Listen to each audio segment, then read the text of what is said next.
It's time for our comic book retrospective Christmas spectacular. We found 4 wonderful comic book issues from the past that revolve around Christmas. I do want to say thank you very much to Eric and Joe for coming up with this list. First up, of course, is Joe Corallo, award-winning comic book editor and writer. How you doing, Joe? I'm all right. Wes, how are you? I'm doing fantastic. I love Christmas. This is obviously going to be coming up on Christmas evening. Not Christmas Eve, but the evening of Christmas after our Comics Aficionados special. What's your favorite thing about Christmas, Joe? Is it the presents? Is it the lights? Oh, I mean, the decorations are nice. I like, going around, walk around the neighborhood and see all the decorations and all that. But, it's always been, for me at least, about, family and stuff like that. I still remember my grandma who, she's still around, but like when we were kids, all the grandkids would get around and she'd read, which was the night before Christmas on Christmas Eve, like that kind of stuff. So nice. That's really, it's always very much about family. I'm going to be seeing a lot of family again this year. So it's been good. I like that stuff. Yeah. My parents were divorced. So on Christmas Eve, my dad would get us and we would go and hang out with his parents. We'd have a big Christmas dinner there. We get all our best presents, and then he'd drop us off. We'd have go have Christmas on Christmas Day with the old mom. Yeah. But Christmas Eve was always the number one in our family because Grandma, I'm not going to throw my Grandma Critical was absolutely bonkers. She was great.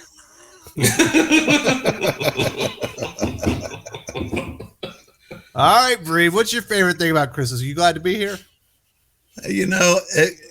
Christmas was fun because getting together with the family, and we got to the point to where there were no more kids that were going to melt down at some point. Remember the inevitable time in their lives, and we didn't have the drunk uncle. Once I cleaned up my act, so I mean, it was, it's just a nice day, to celebrate with family and aficionados this year, apparently. Absolutely. So my son, he's 6 years old, and every single day he's been going up to me leading up to this. We're about 10 days out from Christmas right now, recording this.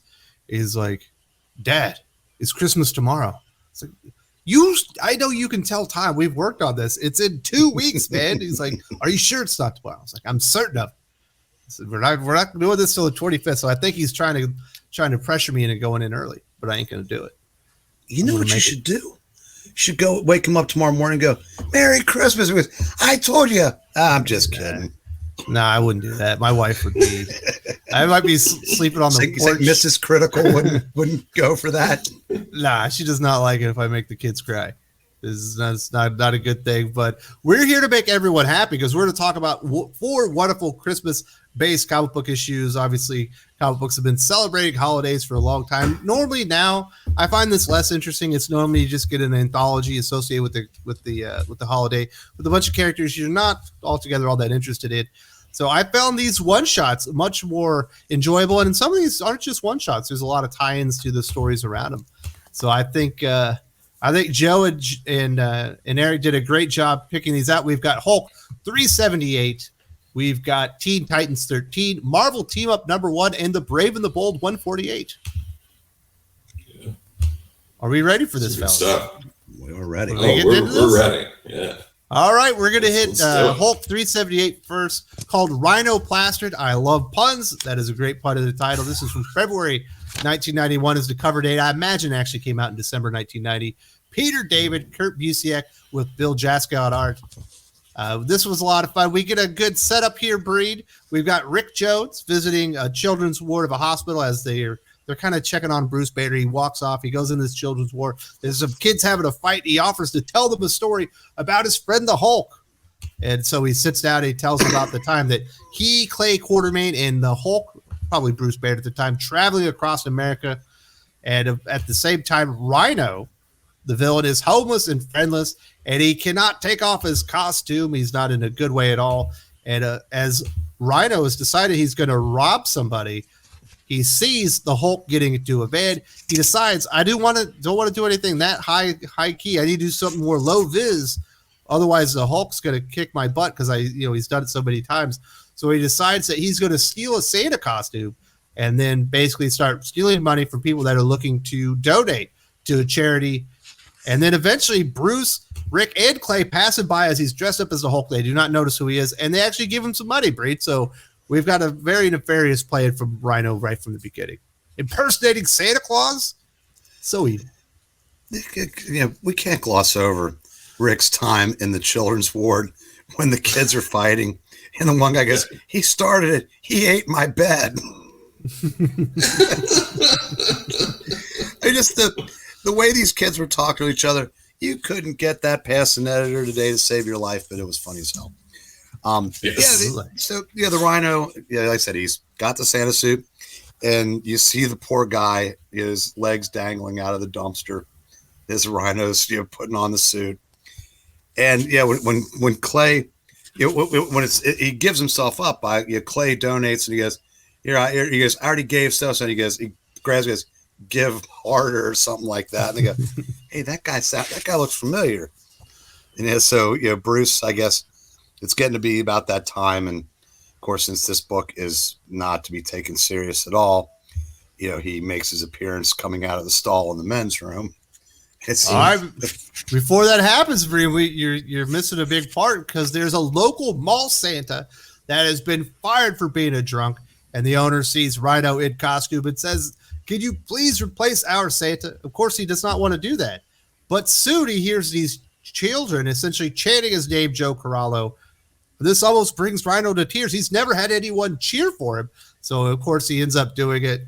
And he sits down, he breaks the seat because he's too heavy. So those cheers come into mocking, and they're laughing at him and whatnot. But they do find him a chair that is going to work for him.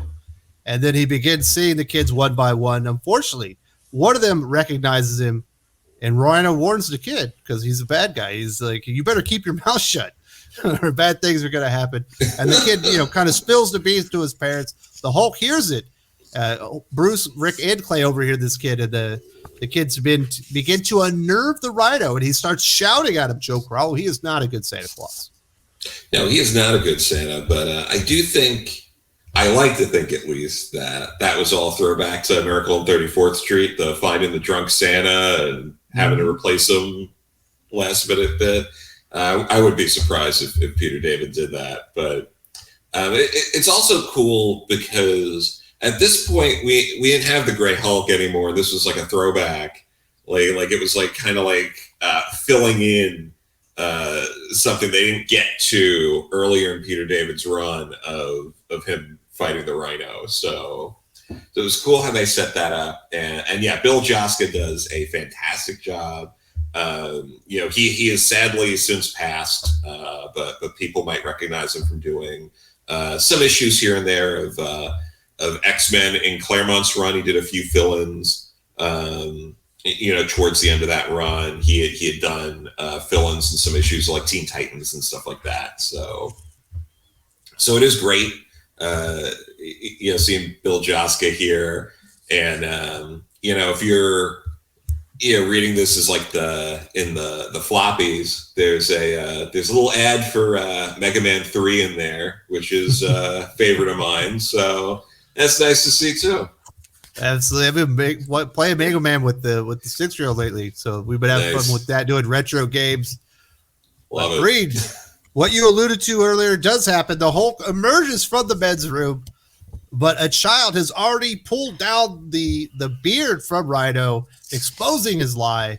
And then Rhino, because he's a terrible Santa Claus, decides he's going to chuck the child across the room. Hulk catches him, and the two start fighting throughout the mall. This actually goes on for quite a while. They are stopped once because a woman offers them cookies, obviously looking for some type of truce.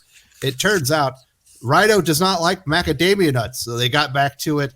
And as they're fighting, they abruptly come to a standstill, Breed, because not even the Rhino can take a little girl crying, asking why Santa is fighting, and she fears that Santa might not be real because this Santa happens to be so naughty. Seeing her almost in tears, Rhino and Hulk stop, and they go back to Santa's booth, and they start working together. And then eventually we do see the culmination of the hospital ward. Rick asked the kids if they liked the story. Obviously, they ended up working together, helping out the kids in Santa's workshop. And one boy says it's stupid and kicks him right in the knee. And Rick goes, "Why do I even try?"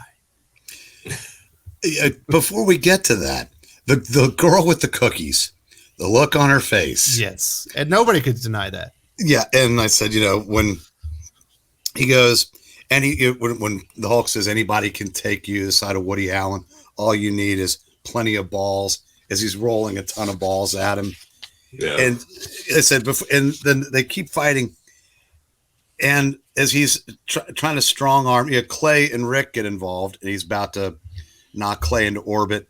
The Hulk borrows part of his costume. He's got the hat and the beard, and just the look on his face where he goes, "Ho, ho, ho," and then boom. And then I said that, another couple pages of fighting. And again, if you look at the faces, the smile on the Hulk's face when he's on top of the Rhino, and then before the little girl shows up, and then the way that the little girl's drawn, I mean, it's perfect. But then, and I gotta show this, and hopefully it'll show up on that. The faces on the last part of that page when they're smiling for the little girl, those are just incredible.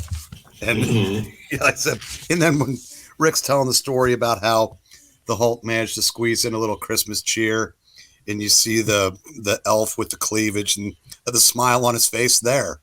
I mean, absolutely. Or when he's on his knees there, on the same page, and then like when Rhino and Hulk Rhino's sitting, Hulk is standing. Just the expressions on the characters make this issue. And then Rick tells a story. You think you're gonna have one of those "It's a Wonderful Life" moments, and he gets kicked in the shins. He goes, "I'm going back to dodging supervillains. It's safer." Fantastic. Yep, book. we get a little Christmas cheer. We get a nice little message that maybe we could all work together, for the kids. I like that one. I thought it was kids are little bleeps. Is that what you got out of it, Joe? Oh yeah. No, it's just a cute, fun.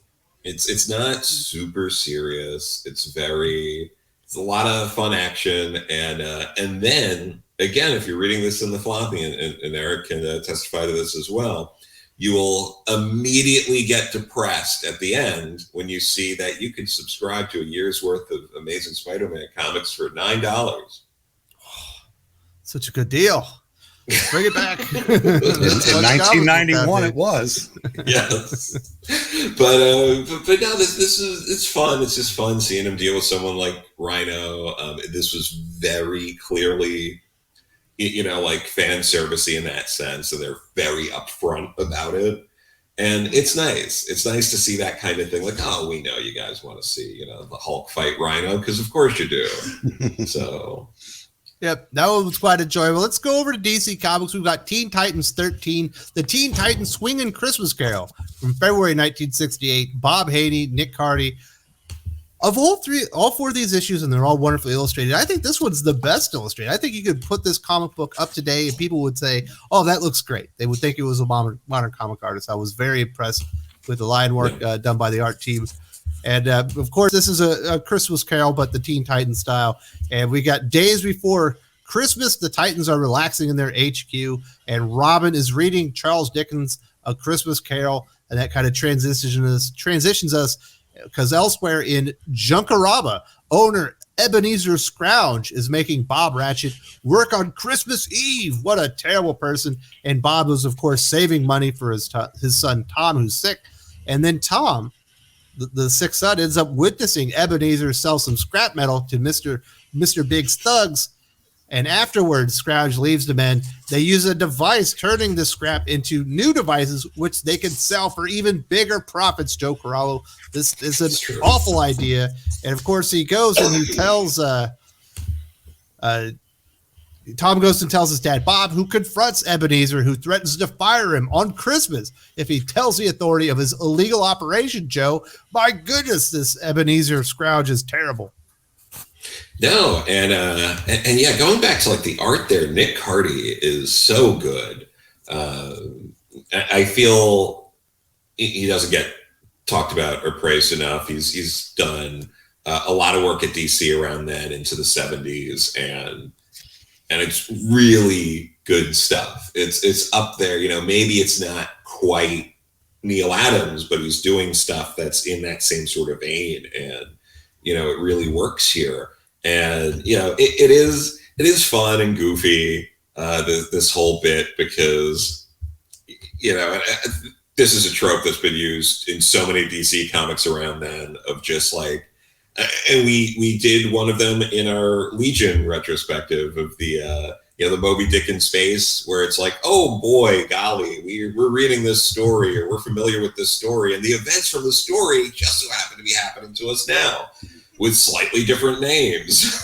But so that part is wonderful. It's almost as wonderful as Dick Grayson constantly calling Donna Troy Wonder Chick.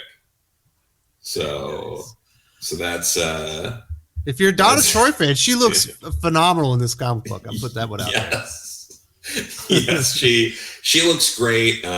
We get some particular shots of, there's on page 6, all the guys are hiding like under the truck, trying to follow them into this junk place to find out what these bad guys are doing. But Donna very conveniently is hanging on the back of the truck with her ass out in the air. So I don't know why they would have done it that way. It doesn't make that much sense. But you suspend your disbelief. That's what these happy accidents. That's what I call it. Yes. Yeah. No one was complaining. Breen, Tom, of course, is undeterred. He ends up calling the Teen Titans directly, who promised to sneak onto the property and investigate the matter, which Joe was just alluding to right there. And after knocking out the thugs, the Teen Titans end up dressing up as the ghosts of Christmas past, present, and future. And after this encounter, Breen, we have Ebenezer Scrooge breaking down and confessing, and tells the Teen Titans where they can find the villainous Mr. Big. Yeah, but before we got to that, the first page 2, when they're relaxing in their secret lair, there's a billboard promoting the Batman TV show on the hill where the secret lair is. And when Wonder Chick says, "Hey, Daddy-O, why are you reading that book from Nowheresville?" and he pulls out Batman 199, and that actually is the cover of Batman 199, which prompts Wonder Chick to say, "Now you're a good-looking cat," or whatever it was. Just thought that needed to be pointed out. No, that's all. Like, now you're grooving, good-looking. I have Batman 199. That doesn't work. But and again, okay, where were we? The ghosts of the ghosts of Christmas past, and let's not forget his ex-partner. And this one was he Jacob Farley, who he set up to. I thought Marley was in the Dickens book. It's Marley. Bother to change his name? Yeah. Oh, come on, Bob. There's some. I said, my takeaway through this whole thing was, Donna looks good as the Santa's helper, and we'll say that. Yes. But it basically follows the script of A Christmas Carol, and so we. Yeah, where did we leave off before I got sidetracked by the Batman billboard? Oh, so the ghost of Christmas present and past. The Ebenezer Scrooge confesses and told him where to find Mr. Big. Yeah. So we're in the teens, like we're around like 12, 13, 14, like in that area of the ghosts coming, and we end up having the Titans find the lair, Joe Corallo, and they mop the floor with his men in very short order until Mr. Big magnetizes a pile of scrap metal and traps them. Fortunately for them, Tom and Ebenezer Scrooge, who was definitely changed his stripes, they turn off the magnet, allowing the Teen Titans to defeat Mr. Big and his group of jabronis. And then we have the Teen Titans use Big's device to turn the scrap metal into a new electric wheelchair for Tom. And we get a nice little Christmas card that you can cut out and send to your family. Yeah, no, it's really fun, and it's the layouts and all the action scenes are done really well. Again, Nick Cardy like just kills it with this I wasn't expecting layout art to work. be quite this good. Like I was like, whew, like this is really, really, really good. Yeah, and if you're like an Aqualad fan, page 17, you get a nice butt shot of Aqualad there. So so it's really a book for everyone. I Absolutely. think is but yeah, it's all very fun and sweet. Obviously, it leans very heavily on Charles Dickens and Wonder Chick does on multiple occasions seem to get in peril because of her bracers being magnetized, but yeah, it's good. You get some swinging Dick Grayson with a nice little panel of him flying in and kicking. It's good stuff. I love it when they do stuff like this where you got like a take on this classic Christmas Carol. Obviously, we've seen it with Disney. That's how we kind of got Uncle Scrooge McDuck, right? So I love it when they do stuff like this. For sure. Well, the thing about this particular issue is it's worth it just for Bob Haney's dialogue alone. Oh my God! Imagine what a middle-aged man that trying to sound like a hip '60s kid, and what's the phrase they use now? Hello, fellow kids. Yes, I mean, this was the template for it. It was Bob Haney's writing on Teen Titans. Yeah, fortunately, but they're structurally sound, wonderfully entertaining, silly dialogue and all. Like I said, Nick Cardy, like I said, one of the great unsung artists of this era. And if you've looked through, DC horror titles from the early 70s, he's the cover artist on a lot of them. So very, very good artist. And just got to point out the ending here of Like That Goes, double from everyone at DC and to all Titans fans out there. Stay with us, gang. 68 will be the most Titanic year yet. So I am now asking Bob Haney, when did you know about the Bobby Kennedy assassination? I think he was talking about the comic, maybe. I'm not. I have no idea. I'm just saying, that's it's fortuitous. Yeah, it's very, very interesting, Bob. I think history will have to weigh in on this later. But all right, well, let's go over to 1971, the Marvel Team Up #1, the very first issue of the series. This one is called "Have Yourself a Sandman Little Christmas." I love puns. That works perfectly for me. December 1971. Roy Thomas and Ross Andrew. This was a pretty darn good one, Brady. It starts out with Peter is covering a polar bear swim for the Daily Bugle, and he's shocked to see that the Sandman has arrived on the beach. He quickly changes into a Spider-Man costume. Unfortunately, he is on Sandman's home turf, and he proves to be too much for Spidey and ends up escaping. And for some reason, I don't get this. You're going to have to explain this one to me, Breen. That's why I'm showing it to you first. Spider-Man decides that Sandman is more of a Fantastic Four villain, which I don't think is entirely true. So he decides to visit the Baxter Building. The Human Torch is the only member of Marvel's first family that is there, agrees to help Spider-Man track down Sandman, and during their investigation, they end up stopping some thieves from stealing Christmas presents for Misty Knight, who I don't believe they named for a couple years. Breed, how is Sandman at this point more of a Fantastic Four villain? He's certainly grappled with Spider-Man in the past. Joe, is it okay for me to bring up what you pointed out to me? Please do. Okay. This would, I said I have to credit Joe for this. Spider-Man says, I don't know why I'm worried about it. I said, he's more of a Fantastic Four villain. I've only fought him once.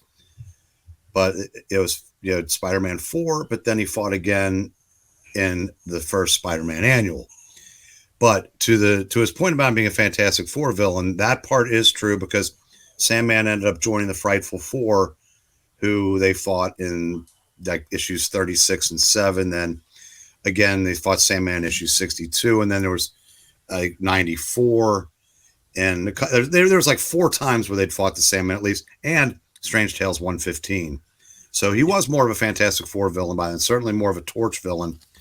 And I'm glad you brought up Misty Knight. Like I said, has that ever been confirmed? I mean, I heard that had been a rumor, but do they officially credit that as her first appearance now? Yes. When she meets him the first time, she says, I already know you. And she points it back to this moment.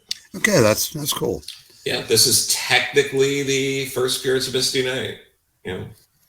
Yeah, I guess they, I mean, I don't know that was the intent. I don't think so. But still fun. Yeah. But, if we can inflate the speculator market or anything like that from this show, we might as well. So absolutely. Get your Christmas spirit and your inflator speculator fix all in the same comic book. Marvel Team Up number 1. There you go. So we see Spidey and Torch finally find the damn Sandman Joe Corallo, but both are knocked out and left inside of a water tower. After breaking free, the duo learn that the Sandman has escaped prison, and he's going to pull on their heartstring. This is something that the Sandman does, so we can visit his sick mother for Christmas. And the Sandman tells them that she doesn't even know that he's a criminal, and they agree because they are good guys, they are heroes, to let him visit her if he agrees to return to prison afterwards. Joe, I think we got a nice little Christmas theme here. It's a nice little Christmas theme, and part of why they let him meet with his mom is because reminds Peter of his dear old Aunt May.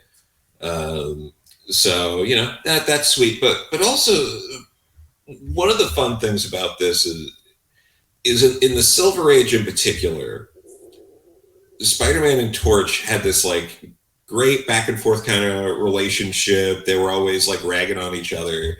And that's kind of diminished over time. And I think a lot of people have forgotten about it at this point. But that was fun. They had a really interesting dynamic that has been sort of lost to time. And sometimes people come back and reference it briefly, but it's not the same. So going back and reading something like this, it's nice to remind yourself that the characterizations were different and they used to have this different dynamic. So after this, Breen, I like this story because it's the only one where the heroes technically don't win.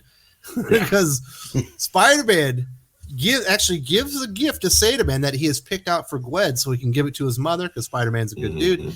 Afterwards, Sandman's time is up and they go in the Spider-Man Torch. They go check in on the mother's apartment and Sandman's gone. He has escaped out the drain pipe. And the two have decided to accept their defeat and agree to celebrate Christmas before tracking the Sandman down again later. So, hey, the heroes didn't win. The Sandman's mom got a nice present. The Sandman has escaped. But, they're still going to appreciate the holidays. Yeah, and inexplicably, that cheers up Johnny, who is, at this point in Marvel history, missing his girl, Crystal. Yep. Got bad news for you, Johnny. It doesn't get any better. It doesn't work out, buddy. But it even has the nice. He writes the message with his fire, and so I said, but it has a happy ending. I mean, I said, we had the one that had the snarky ending. We had the one that had the happy ending. I would count this as a happy ending because even when Sandman puts Spider-Man the Torch in the water, he basically says, keep your chin up, Torchy, and you'll be all right. So he basically lets them know how they can get out of the trap because Spider-Man says this. I think Sandman wanted us to escape. He just wanted to have time to get to his mom's because that is legit.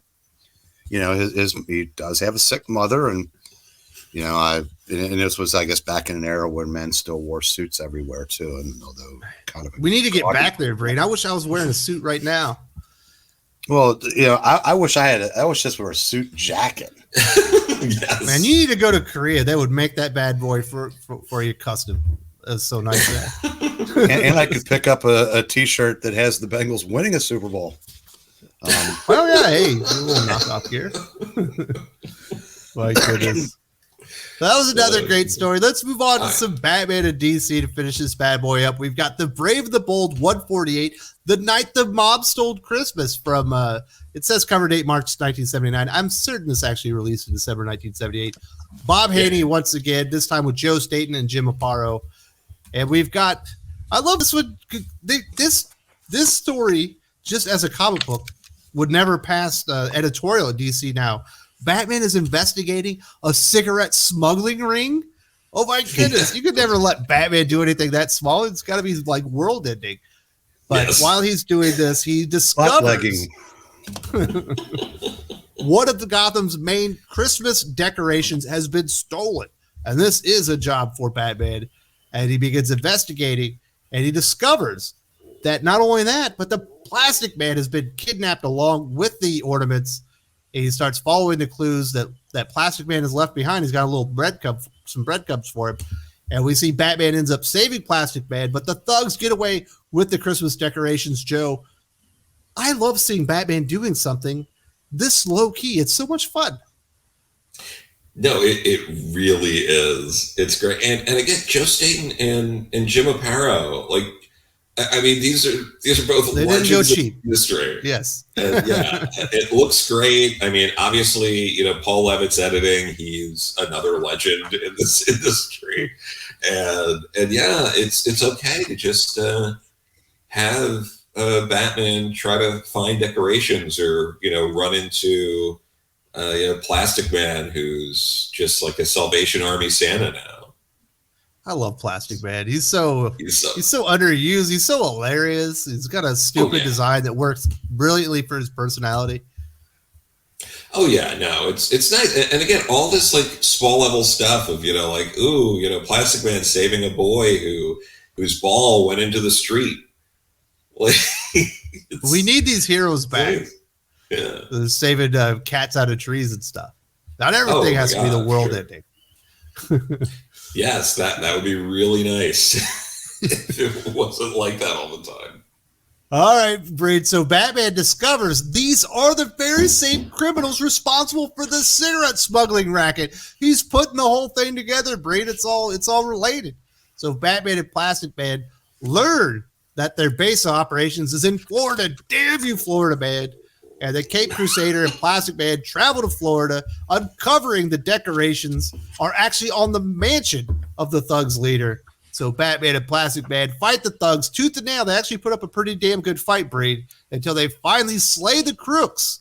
And then they return to Gotham, decorations in hand, and save Christmas for DC's Second City, Breen.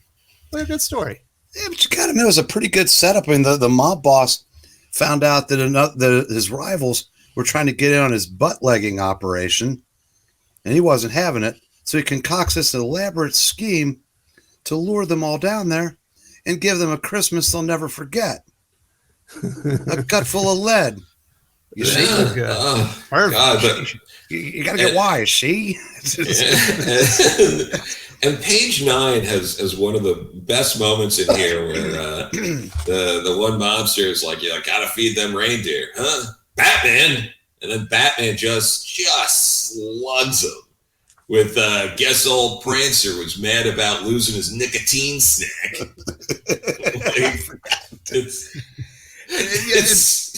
And this again, something Joe and I were talking about backstage. Bob Haney wrote both of the DC stories, 12 years apart. 1978, Bob still has. Only now they're the adults going around going, check, to begin every other sentence. And one of the things, if you've read all the Haney Brave and the Bold, the two main characters were Batman and Commissioner Gordon. He was a regular. And it's like their relationship resets every issue. There'll be some issues where Gordon is very deferential to Batman, some where he idolizes him. And then there's some where he basically says, you suck at this. If you don't solve this crime, you'll never wear your cape in this town again. This one was kind of like, maybe a little bit of that when Gordon says, if you're so hot about this, Batman, why haven't you cracked the smuggling ring yourself? And Batman, I would, Commissioner, except I've got to do my Christmas shopping. Exactly. Priorities. It's like I said, you can't beat Haney for dialogue. Yeah, and he does care about some of the continuity, which is it's strange what he picks and chooses because there is that bit earlier in the comic with Plastic Man where it's like, I haven't seen you since we fought, Ruby Rider. And it's like, that's a previous Brave and the Bold. Like Ruby Rider popped up in multiple issues of Brave and the Bold. Like, I think she got beat by Batman and the Metal Men at one point too. Like, just 95 as a Plastic Man story, the Metal Men, and I think again maybe in 123 or something like that. Yeah, like they brought Plastic Man and Metamorpho both or something. I think so. It's just funny, and that's another villain that's been completely memory hold that makes no sense, because you would think today she'd be perfect. Like, oh, she's like this tyrannical businesswoman villain. Like, she would be perfect for a lot of the things you want to do now in DC. And I think people just forgot her, which is weird. It's time to bring her back. Yeah, I think so. Although they might not make her the villain nowadays, Joe. She might be the hero. Well, there are no villains. There are, absolutely. So, hey, these were all fun. I hope everyone enjoyed their Christmas, and I do want to say thank you to Joe and Eric once again for bringing these up. So much fun to go back. It's like when you're a little kid and you got the little holiday special episode. I wish they would make that Teen Titans into its own little cartoon. Throw it on HBO Max or something. I think everybody would love it. Yeah, but yeah, what was it? This one ends with the whole bit of, but Batman's, Christmas chores aren't over yet. And they're plugging the next issue. Cause what was it? They did a few, Batman 309 was also around now at this point. And I think they did a Green Lantern issue, and they just did a bunch of Christmas issues that particular year. So bring it back. Yeah. We need some Christmas crossovers. Breen, do you have any more words to say about your favorite time of the year, or one of your favorite times of the year? No, just that, these are just 4 out of an unbelievable amount of Christmas comics you can find, in the 60s and 70s. And I said, we just happened to come up with these 4. If we're still doing this next year, it'll be really easy to find 4 more. Maybe we'll do the Superman, where Superman tries to get Santa to lose weight. Yes. I'm game. Let's do it. That would be great. And I hope everyone enjoyed the very rare appearance of a 90s comic in one of these with Hulk 378. So. Absolutely. Yeah, we don't get into that decade very often. But, we'll get there eventually, but there's so much to hit before then. Oh, yeah. So, Merry Christmas to everybody. I hope you all had a wonderful day. Thank you for making some time for us. We had a lot of fun here, and we'll see you, we'll see you again before New Year's, right? Yeah. Maybe it is on New Year's Day. I don't remember. It might be New Year's Day. So Happy New Year if we don't get to you by then, yeah.